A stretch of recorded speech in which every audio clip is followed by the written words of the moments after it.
নমস্কার। যুক্তি তর্ক সঙ্গে অর্কয়ে আপনাদের স্বাগত। আপনাদের সঙ্গে আমি অর্কপ্রভু সরকার।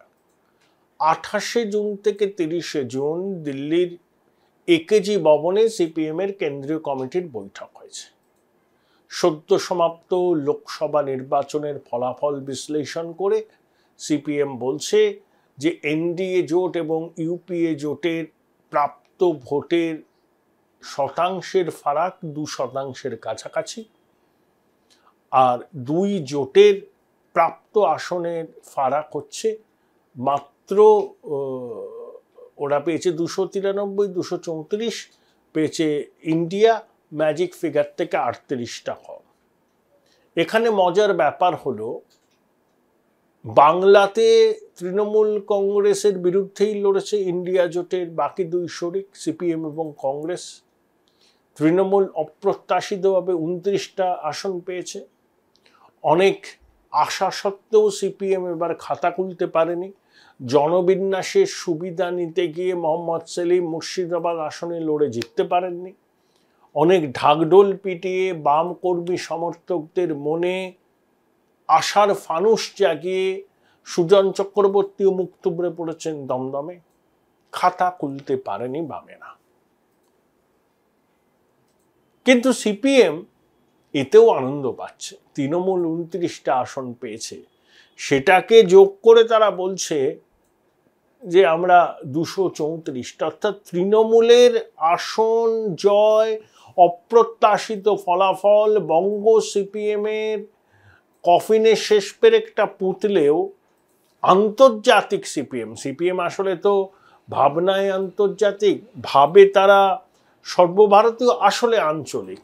মানে এই সিপিএমের দিল্লিবাসী নেতারা যার পর্নায় উল্লসিত হয়েছে। এই নেতাদের অনেকে আবার কাস্তে হাতুড়ি, তারাই ভোট দেওয়ার সুযোগটুকুও পায় না।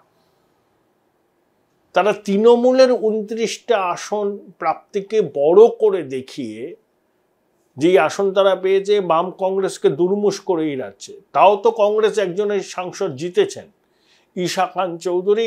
বামেদের ঘর এবারও শূন্য। তাও দেখুন কি আনন্দ, তৃণমূল 29টা আসন পেয়েছে, সেই 29টা আসন যোগ করেই তো 234, তাতেই বামেরা উদ্বাহু হয়ে নাচছে। তৃণমূল বলছে সিপিএম এর কেন্দ্রীয় নেতৃত্ব যে রাজ্য নেতৃত্বকে কোনো গুরুত্বই দেয় না, এরাই তার প্রমাণ। সিপিএম এর এখন লোকসভায় 4 জন, রাজ্যসভায় 4 জন, সিপিআই এর লোকসভায় 2 জন, রাজ্যসভায় 2 জন। সিপিএম এর 4 জন লোকসভা সদস্যের মধ্যে 1 জন কেরল থেকে, 2 জন তামিলনাড়ু থেকে, 1 জন রাজস্থান থেকে। আর সিপিআইএম এর 2 জন আছে বিহার থেকে। মানে বামপন্থী ব্লকে 8 জন লোকসভায়। আরএসপির 1 জন জেতেন কেরল থেকে, কিন্তু আরএসপি আবার ইউডিএফ এর সঙ্গে থাকে, ওই প্রেমচন্দন বলে। পশ্চিমবঙ্গে আরএসপি হচ্ছে বাম গণতান্ত্রিক শক্তিতে, কেরলে আরএসপি কংগ্রেসের নেতৃত্বাধীন ইউডিএফ এ। অর্থাৎ 8 জন লোকসভার সদস্য সমগ্র বাম শক্তির প্রতিনিধিত্ব করছে তারা ভারতের সংসদে, এবং এরা প্রত্যেকেই ইন্ডিয়া জোটের শরিক। আর তৃণমূল যেখানে অপ্রত্যাশিতভাবে 29টি আসন পেয়েছে at the expense of Congress CPM, তাও দেখুন বামেদের আহ্লাদ আর ধরে না। নিজেরা ব্যর্থ হলাম, মুখ থুবড়ে পড়লাম, 34 বছরের রাজ্যপাট খুইয়ে শূন্য থেকে মহাশূন্যের দিকে চলেছি, কিন্তু তৃণমূলের আসন প্রাপ্তিতে আমি উদ্বাহু হয়ে নাচছি। সেটাকে বড় করে দেখিয়ে বলছি যে ইন্ডিয়া জোট আর এনডিএ জোটের মধ্যে ফারাক খুব একটা বেশি নয়। নিজেদের এই যে শোচনীয় ফল কেন হলো সে নিয়ে আত্মসমীক্ষা নেই। তৃণমূল জিতেছে বলে আনন্দে উদ্বাহু। এমনকি যে বাম দুর্গ কেরল, যে কেরলে বিজেপি কোনোদিন মাথা তুলতে পারবে এটাই কেউ ভাবতে পারেনি, সেই ত্রিশূর লোকসভা কেন্দ্রে বিজেপি জয়ী হয়েছে। কেরালায় 121টা বিধানসভা আসনে তারা বোধহয় 11টাতে এগিয়ে আর 10টাতে দ্বিতীয় পজিশনে। একজন লোকসভার সদস্য 18-19% ভোট পেয়েছে। এবং বামেরা এবারও ওই একটি আসন পেয়ে খুশি থাকতে হচ্ছে। 2019-এও তারা একটি পেয়েছিল, এবারও তারা একটি পেল। কেরালায় বিপর্যয় হলো সরকার থাকা সত্ত্বেও, পশ্চিমবঙ্গ ত্রিপুরায় খাতা খুলতে পারলাম না, তামিলনাড়ুতে ডিএমকের সৌজন্যে 2টো আসন পেলাম, রাজস্থানে কংগ্রেসের সৌজন্যে একটা লোকসভার আসন পেলাম। তাতেই আমি মনে করছি যে আমি বিরাট সাফল্য পেয়েছি। এবং তৃণমূলের সাফল্যকে বড় করে দেখানোর এই যে ব্যাপারটা, এটা বাংলার সিপিএম এর কফিনে শেষ পেরেক পড়বে।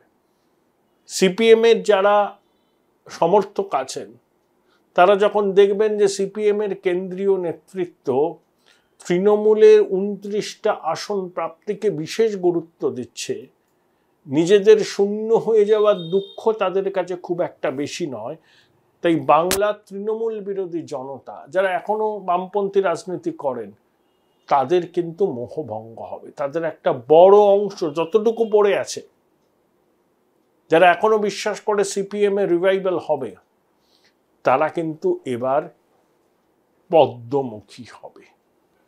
অর্থাৎ অস্তিত্বের সংকটে তো সিপিএম আছেই, আরো খারাপ দিন তাদের জন্য অপেক্ষা করছে। তার কারণ বাস্তব রাজনীতিকে ঠিকভাবে বুঝতে না পারা, বিজেপি বিরোধিতার বিষয়টা তো আছেই, সেটা করতেই পারেন, মতাদর্শগত বিষয় আপনাদের। তাহলে বিজেপি বিরোধিতাকেই অগ্রাধিকার দিন, তৃণমূল বিরোধিতাকে চাঁদ সদাগরের মনসা পুজো করার মতো করুন। আপনি বিজেপি তৃণমূল এই দুটো শক্তির বিরোধিতা একসঙ্গে করতে গিয়ে নিজের বিশ্বাসযোগ্যতাটাকে তলানিতে ঠেকে এনেছে।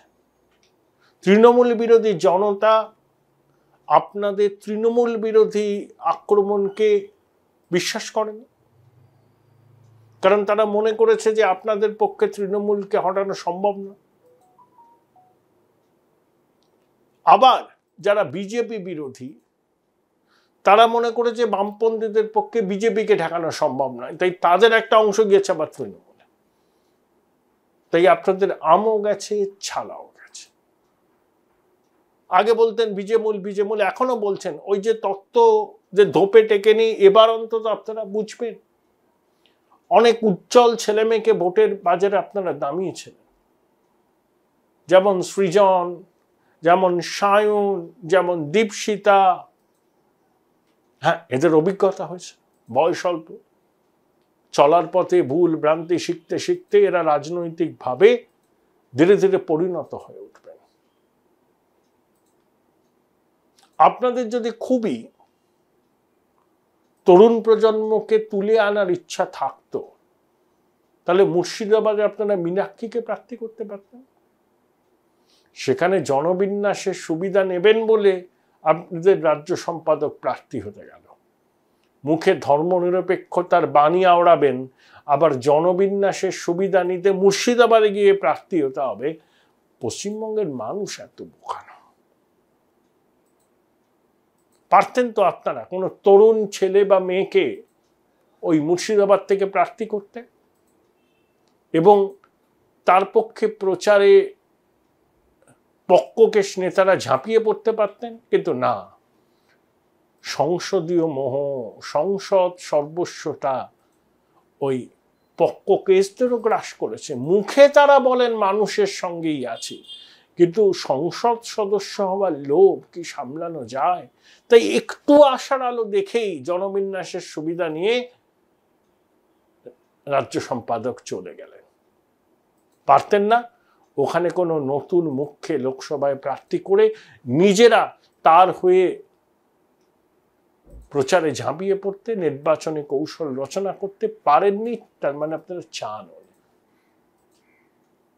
তাই এখন তৃণমূল 29টা আসনে জয়লাভ করেছে, এই আনন্দে আপনারা বিভোর, আর দেখাচ্ছেন যে এনডিএ থেকে ইন্ডিয়ার আসন সংখ্যায় পার্থক্য বেশি নয়, শতাংশের বিচারে ভোটের ব্যবধানও বেশি নয়, কিন্তু নিজেরা যে শূন্য থেকে মহাশূন্যে চলে যাচ্ছেন সে বিষয় নিয়ে আপনাদের কোনো সদর্থক ভাবনা চিন্তা আছে বলে অন্তত বামপন্থী বন্ধুরাও মনে করেন কিনা আমি জানি না। Join Indian Institute of Hotel Management now. Right choice, right decision.